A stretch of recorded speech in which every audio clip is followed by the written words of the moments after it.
Mesdames et messieurs, bonsoir. On se retrouve dans cette nouvelle édition de 22 heures. Voici les titres de ce soir.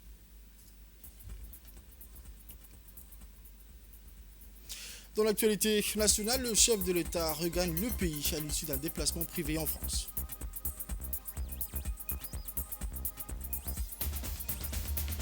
Autre actualité nationale ce matin, le lancement de la Semaine nationale de l'unité s'est tenu au Palais du Peuple, parrainé par le Premier ministre.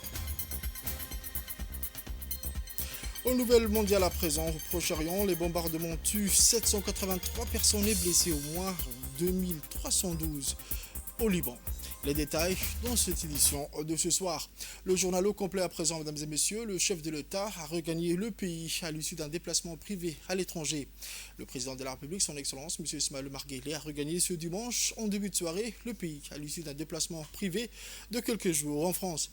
En clôturant ainsi son agenda personnel, le président Guelleh donne le signal fort de sa volonté de se consacrer pleinement aux affaires de l'État et de mobiliser toute son énergie pour relever les défis qui se posent à notre pays et à notre peuple.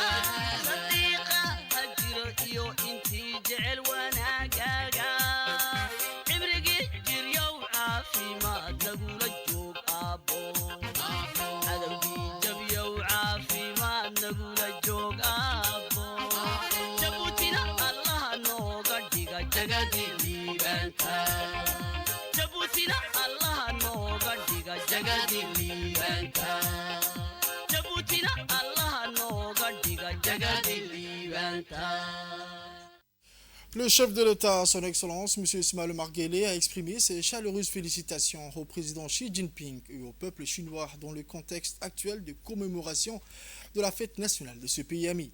Le peuple et le gouvernement de Djibouti se joignent à moi pour former l'espoir davantage de bien-être, de développement et de prospérité à la nation chinoise, a écrit le président Guelleh, qui s'est réjoui du renforcement sans cesse continu caractérisant les liens d'amitié, de solidarité et d'échange entre les deux pays et les deux peuples.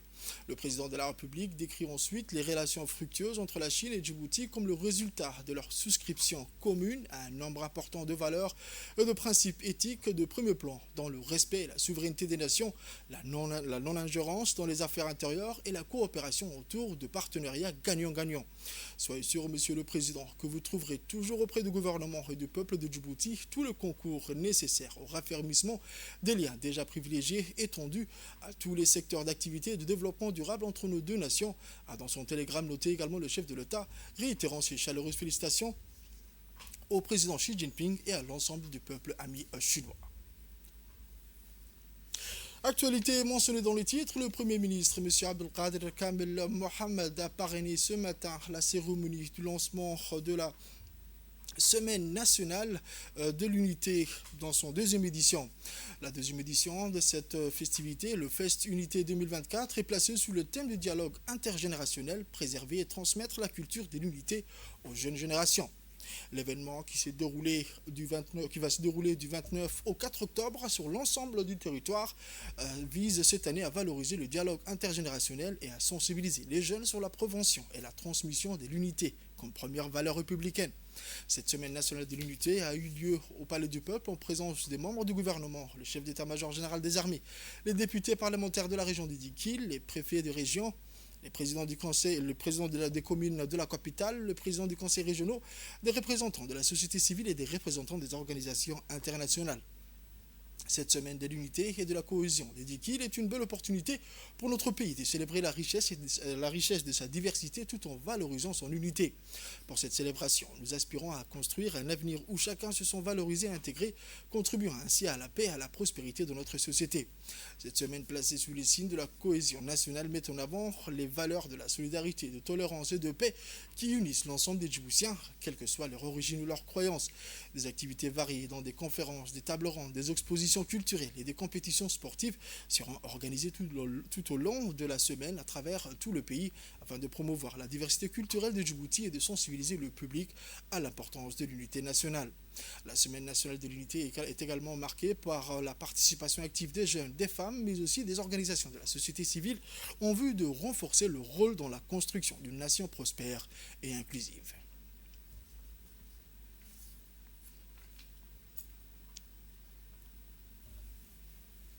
Nous allons écouter à présent un extrait de l'intervention du ministre délégué chargé de la décentralisation, M.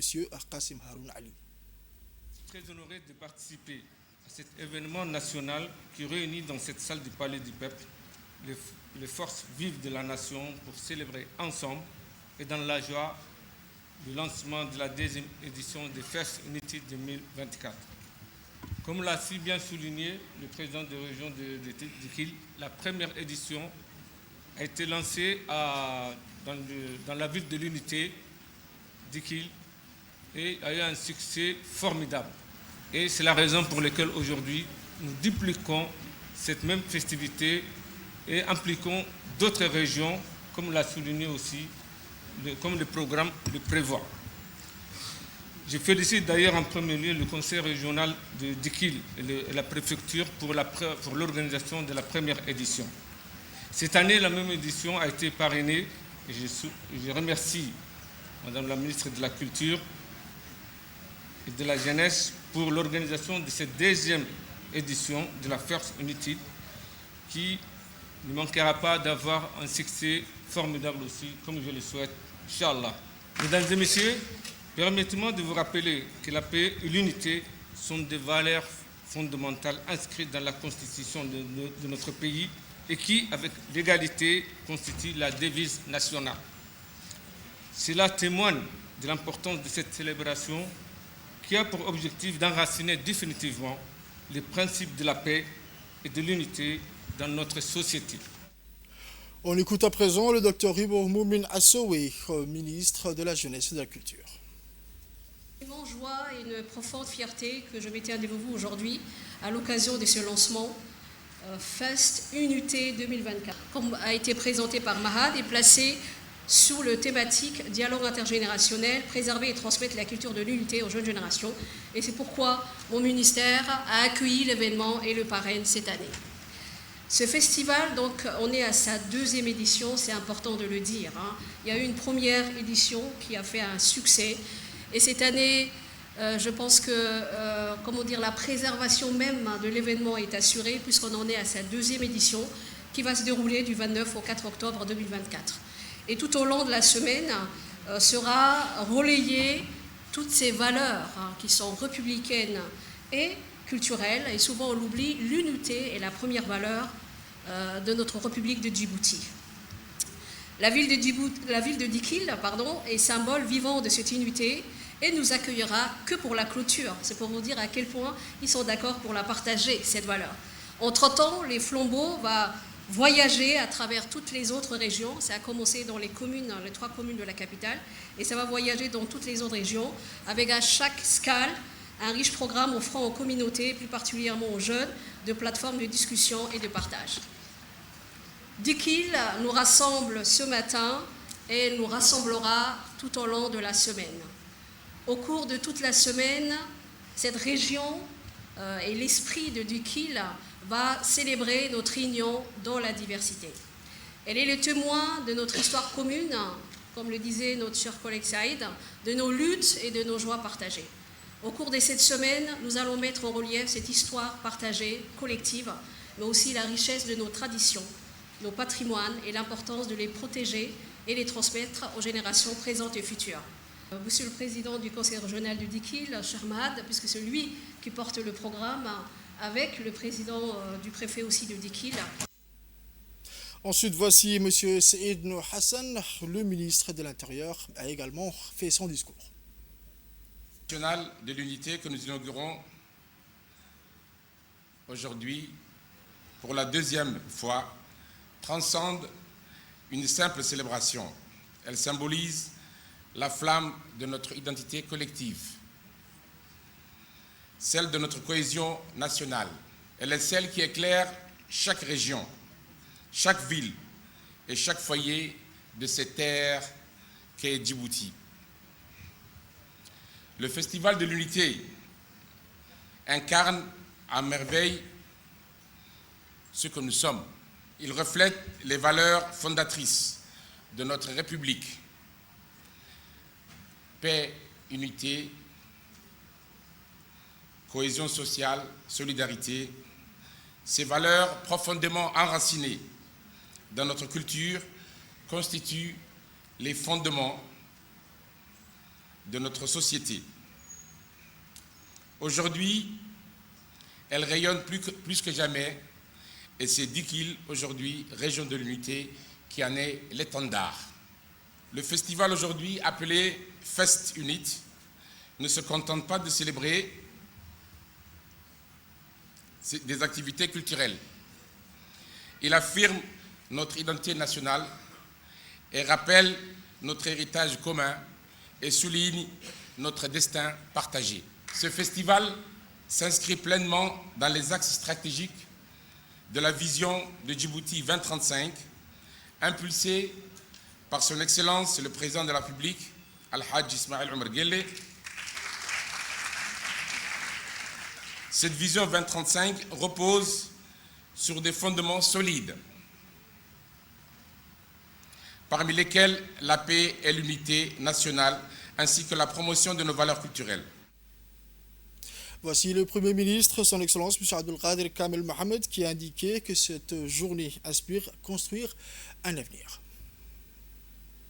Un immense plaisir et un sentiment tout particulier que j'assiste ici au présent lancement de la deuxième édition de la Semaine nationale de l'unité, le Fest Unit 2024, qui se déroulera, comme l'a annoncé Madame la Ministre, sur l'ensemble du territoire et se clôturera à Dikil. L'histoire est profonde et riche, jalonnée d'événements qui ont cimenté l'unité et la paix, valeurs fondamentales sur lesquelles repose notre souveraineté et notre avenir. Dikil a vu naître le premier parti politique du pays, le Rassemblement populaire pour le progrès, parti unificateur où les fils et les filles dignes de la nation djiboutienne ont scellé leur engagement en faveur de l'unité, de la concorde et de la paix pour relever les nouveaux défis et renforcer le civisme et le patriotisme. C'est encore à Dikil qui, quelques années plus tard, a vu sceller l'accord de paix et de réconciliation nationale d'Abra pour renforcer notre volonté collective de vivre en paix. C'est la parfaite démonstration que la pluralité des cultures est un atout pour l'unité nationale.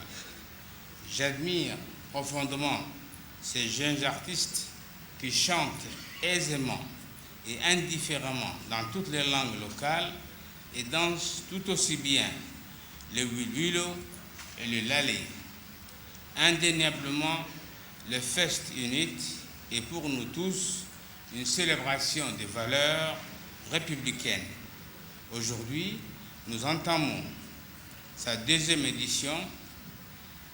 Le Fest Unit 2024 s'inscrit dans la continuité du processus de valorisation de l'unité dans la communion et le rassemblement autour de cette valeur fondamentale, et c'est pour une implication totale et inclusive de l'ensemble de nos entités territoriales. Voici M. Abdelkader Iman, président de la commune de Boulaous, qui était à cet événement. Cette unité, donc, dans tous les visages, se lisait, tout le monde était très content. Vous savez, à Djibouti, on dit terre de rencontre et d'échange. Cette unité, heureusement que nous avons hérité de nos aïeux, et nous avons un président, M. Ismaïl Omar Guelleh, qui a participé à la fondation de cette unité. Donc, qu'est-ce qui nous attend maintenant, nous? Il y a le débat intergénérationnel. Donc, aujourd'hui, il y a 3 responsabilités qui nous attendent. Donc c'est d'abord préserver cette unité que nous avons. Donc nous savons aussi que cette unité donc, a causé cette paix, alhamdoulilah, durable, qui a causé à ce que tous les réfugiés de région se sont retrouvés ici. Donc nous devons la préserver, après l'inculquer et l'arroser. Et puis donc la transmettre à ces générations futures pour que demain aussi ils préservent. Vive Djibouti, vive le président de la République, vive l'unité nationale. Autre actualité de ce soir, l'entreprise djiboutienne 4C Solutions, en partenariat avec Rapid Canva, a lancé aujourd'hui à Sheraton Hotel l'introduction du lancement officiel des produits Canva Rapid. Il s'agit bien d'une solution qui serve le secteur public et privé djiboutien à résoudre les problèmes à l'aide des données et dans l'IA, dans les domaines marketing, planification et l'analyse financière, les opérations ou la gestion des risques ou tout autre domaine. Présidée par la ministre chargée de l'économie numérique et de l'innovation, Mme Mariam Hamadou Ali, cette cérémonie de lancement a vu la participation du CEO et des jeunes experts nationaux. Les experts de Rapid Canva ont pu présenter sur les résultats enregistrés sur le produit Canva Rapid suite à l'utilisation du DPCR comme un moyen de faciliter l'analyse des données routières et ses interprétations. L'événement a permis aux participants de s'enquérir de l'importance de l'intelligence artificielle et la science des données dans les secteurs prioritaires du développement national, prioritaires notamment dans le domaine des infrastructures routières et portuaires. L'intelligence artificielle aujourd'hui touche dans le monde de la technologie. Le changement numérique est à la portée de tous. Qu'est-ce qui nous arrive? Depuis 1 année et demie, nous, Djiboutiens, on se contente d'utiliser et d'automatiser nos tâches par les intelligences artificielles telles que les chats GPT, Midjourney, tous nos travaux deviennent automatisés grâce à l'intelligence artificielle. L'IA est autrefois perçue comme une vision futuriste et est aujourd'hui devenue une réalité qui transforme les industries, qui touche le secteur des finances, de l'agriculture, de la santé vers l'éducation et d'autres encore. L'intelligence artificielle est en train de redéfinir ce qui est possible et de remodeler notre environnement numérique. L'innovation à des niveaux sans précédent. Aujourd'hui, nous sommes ici pour assister au lancement officiel des produits de Rapid Canva. Rapid Canva, qui est la 2e société d'intelligence artificielle dans le monde. Nous avons aujourd'hui leur CEO qui nous vient directement de Silicon Valley. Rapid Canva lance ses produits en Afrique. Écoutez bien, elle lance ses produits en Afrique et on commence de Djibouti, une opportunité à saisir pour nous tous, les Djiboutiens. On écoute un extrait du discours de la ministre de l'économie numérique, Mme Mariam Hamadou Ali. D'abord, à féliciter M. Salah qui a eu cette initiative en croyant à son pays. Venir avec une idée d'intelligence artificielle pour un pays qui commence l'introduction de la digitalisation, le déploiement de la digitalisation dans le secteur public. Et j'imagine que le secteur privé est aussi en retard par rapport au public. Sinon, la volonté politique a toujours été présente dans notre pays avec cet avantage comparatif que nous avions pris sur les câbles sous-marins. Aujourd'hui, la matière première, les ressources sont disponibles, Internet. On est souvent comparé à des grands pays. Des fois, dans l'existence même de l'Internet, je m'arrive de me comparer à Dubaï en disant que Djibouti est beaucoup plus compétitif que Dubaï par rapport à l'accès à l'Internet. On a une ressource qui est disponible, la jeunesse sont là et Djibouti a toujours été utiliser facilement l'intelligence de notre jeunesse a fait que on a toujours voulu prendre de l'avance et aujourd'hui votre projet, M. Salah, avec votre partenaire est vraiment à tombe à pic parce que ce passage de l'administration en papier vers une administration sans papier, l'outil comme l'intelligence artificielle serait vraiment très utile et pour nous, l'administration, pour le secteur privé et surtout pour la jeunesse djiboutienne qui sont très demandés. Voilà, je vous dis bienvenue à Djibouti. Nous sommes à votre disposition en tant qu'État pour vous encourager, pour aller de l'avant. S'il y a des boulots d'étranglement, on reste à votre disposition. Côté fiscal, juridique, on est là à apprendre de vous et à utiliser votre technologie. La Cour des comptes de Djibouti a organisé aujourd'hui un atelier régional sur la gouvernance des ressources humaines, la déontologie et l'inclusivité au sein de l'ISC. La cérémonie d'ouverture de cet atelier a été présidée par la présidente de la Cour des comptes de Djibouti, Mme Ismahan Mahmoud Ibrahim, et a vu la participation des cadres des institutions de contrôle des finances publiques. L'objectif de cet atelier était de renforcer la capacité des institutions de contrôle de finances publiques des pays francophones de l'Afrique et de partager les mécanismes et de partage de mécanismes de contrôle de finances entre institutions.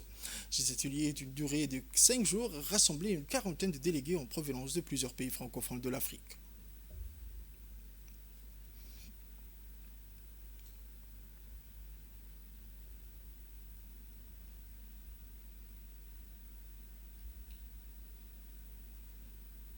Huit institutions supérieures de contrôle du CREFIAF ici représentées entre les mois de mai et de juillet de cette année. Cette expérience de formation à distance, caractérisée par une participation active et engagée de professionnels aux profils variés, y compris vous-même, Madame la Présidente, a été suivie par un processus de diagnostic approfondi des pratiques, systèmes et processus de gestion des ressources humaines au sein des ISC. Nous osons croire que cette démarche permettra de poser des bases solides pour travailler ensemble sur des actions concrètes et durables. Le programme de l'IDI sur la gouvernance des ressources humaines est d'une importance capitale, non seulement pour renforcer notre collaboration avec les ISC, mais également pour assurer l'avenir de nos institutions. On le sait, la capacité d'une institution à s'acquitter efficacement de sa mission et à gagner la confiance de ses parties prenantes et du public, et du grand public, repose en grande partie sur les compétences et l'engagement de son personnel.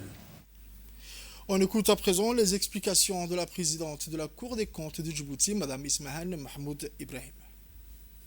Et monsieur le représentant de l'IDI, sachez que votre présence à Djibouti nous honore.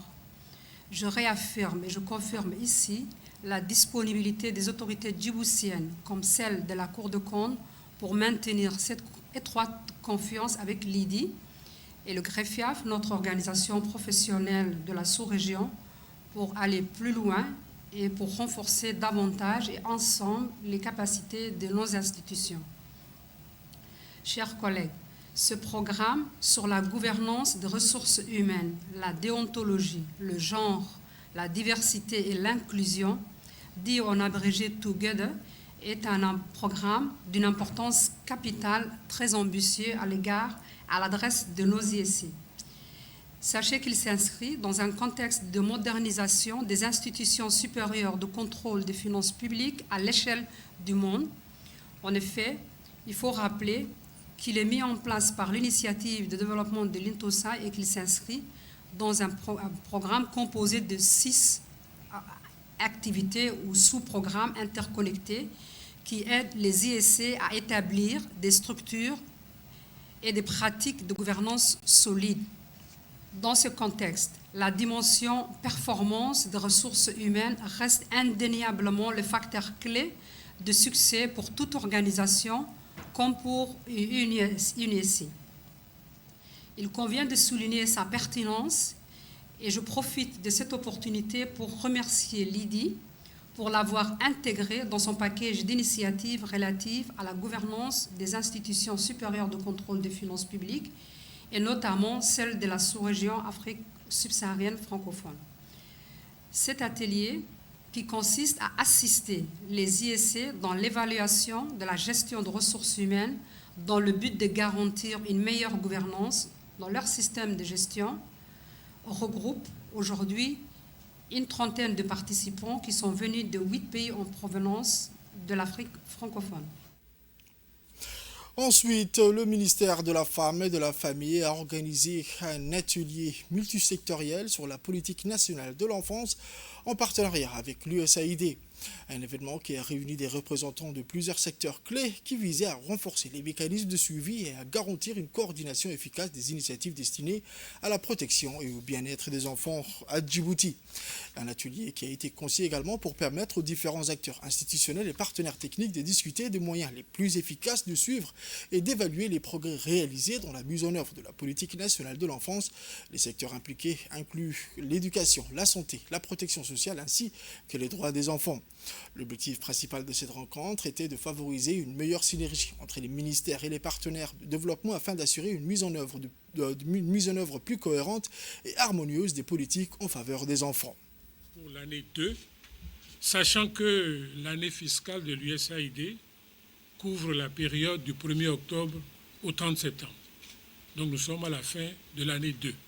Donc c'est la dernière activité, le dernier atelier sur la politique nationale de l'enfant. Toutefois, nous voudrions rassurer que le projet de l'USAID Jouer pour apprendre poursuivra son appui à l'organisation des revues trimestrielles au cours de l'année 3. Donc nous voudrions vous rassurer que ce n'est pas la fin, mais on continuera cet appui-là au cours de l'année 3. Nous espérons que les résultats qui seront présentés permettront de noter des avancées substantielles vers la réalisation des objectifs poursuivis pour l'amélioration des conditions de développement de la petite enfance et de la protection de l'enfant. Voici ensuite le conseil technique du ministère de la Femme et de la Famille. Voici ses propos. Cet événement marque une étape cruciale dans notre engagement collectif à renforcer l'efficacité et l'optimisation de la politique nationale genre, de la politique nationale de l'enfant. La politique nationale de l'enfant est un pilier fondamental de notre société. Elle vise à garantir que chaque enfant puisse grandir dans un environnement sain, sécurisé et propice à son épanouissement. Pour atteindre ces objectifs, il est essentiel que nous disposons d'indicateurs clairs et opérationnels qui nous permettent de mesurer nos progrès et d'identifier les domaines nécessitant des améliorations. Mesdames et messieurs, honorables invités, aujourd'hui, nous sommes réunis pour partager ces indicateurs et discuter des moyens de les opérationnaliser. Cet exercice est crucial pour mesurer une mise en œuvre efficace et un suivi régulier de la politique nationale de l'enfant. Le 28 septembre 2024, à l'occasion de la Journée internationale de la mer, l'armée djiboutienne a démontré une fois de plus son engagement envers la protection de l'environnement et le bien-être de la population sous la direction du chef d'état-major général des armées, le général de corps d'armée, le général Zakaria Cheikh Ibrahim. Une vaste opération de nettoyage de la plage du Héron a été menée par plus d'une centaine de militaires, hommes et femmes. Cette initiative s'inscrit dans le cadre du projet ambitieux du président de la République Djibouti Ville Propre qui vise à transformer le pays en un modèle de propreté et de la protection de l'environnement. La plage du Héron, lieu prisé des Djiboutiens et Djiboutiennes, a ainsi bénéficié d'un nettoyage complet, redonnant à ce site emblématique son éclat naturel. Durant cette journée, les efforts des militaires ne se sont pas limités au simple ramassage des déchets. Ils ont dégagé les sables accumulés le long de la route, facilitant ainsi la circulation des véhicules et des piétons. Des poubelles de grande capacité sous forme de tonneaux ont été installées également tout au long de la plage pour inciter les visiteurs à maintenir cet espace propre et agréable. Par ailleurs, des panneaux de sensibilisation ont été mis en place pour rappeler l'importance de ne pas se laver sur la route. Une partie de la plage a même été cimentée pour permettre aux baigneurs de se rincer directement sur plage, évitant ainsi toute dégradation et de l'infrastructure routière. Cette initiative saluée par les habitants est un rappel fort que l'armée, au-delà de son rôle de première de défense nationale, contribue activement à la protection de l'environnement et à la sensibilisation du public sur des comportements responsables. Cette journée restera gravée comme un moment où l'uniforme militaire a su, par une action écologique, rappeler l'importance de la préservation de notre littoral, un bien commun pour les générations actuelles et futures. Le général Zakaria a exprimé son souhait que cette initiative devienne une tradition annuelle, renforçant ainsi la responsabilité collective de chacun dans la protection de notre environnement. Enfin, dans l'actualité internationale, les bombardements aériens israéliens contre le Liban ont tué 783 personnes et ont blessé au moins 2312 autres depuis le 23 septembre, portant le bilan total depuis le début des affrontements entre Israël et le Hezbollah en octobre 2023 à 1622 morts et plus de 5500 blessés selon des sources officielles libanaises. Entre les journées de lundi et de mardi, les bombardements israéliens ont tué 558 personnes et ont blessé plus de 1800 autres. Le bilan de cette journée du mercredi fait état de 51 personnes tuées et 223 blessés. Pour le jeudi, les chiffres indiquent 92 personnes tuées et 153 blessés. Entre la journée du vendredi et le matin de hier samedi, 82 personnes ont été tuées et 101 autres blessés dans diverses frappes israéliennes à travers le Liban. Depuis le lundi, l'armée israélienne a mené ses bombardements les plus intenses et les plus étendus contre le Liban après d'un an d'affrontement avec le Hezbollah. En réponse aux attaques israéliennes, le Hezbollah a tiré des centaines de roquettes contre des sites militaires israéliens, des colonies et même le siège du Mossad à Tel Aviv dans un silence obstiné des autorités israéliennes sur le bilan des victimes et les dégâts causés, relèvent certains observateurs. Nasrallah aurait été tué par des frappes aériennes intenses et sans précédent, menées vendredi soir par des avions de chasse israéliens F-35 contre un bâtiment dans le quartier de Haret, le principal bastion du Hezbollah dans le sud de Beyrouth. Peu après les frappes, le porte-parole de l'armée israélienne, Daniel Hagari, a déclaré que l'attaque visait le siège principal du Hezbollah, qui selon lui était construit sous des bâtiments civils. Hassan Nasrallah était depuis longtemps une cible de choix pour Israël pour son rôle de chef du Hezbollah, l'un des principaux adversaires militaires de Tel Aviv. Israël a tenté à plusieurs reprises d'assassiner Hassan Nasrallah lors de conflits armés précédents, mais toutes les tentatives avaient échoué. Le chef du Hezbollah était inscrit sur la liste de terroristes internationaux depuis 1995 par le département d'État américain, qui offrait une récompense pouvant aller jusqu'aux 10 millions de dollars pour toute information permettant sa capture ou sa localisation. C'est tout pour ce journal de ce soir, mesdames et messieurs. Merci à vous de l'avoir suivi et restez avec nous pour la suite du programme sur Télé Djibouti.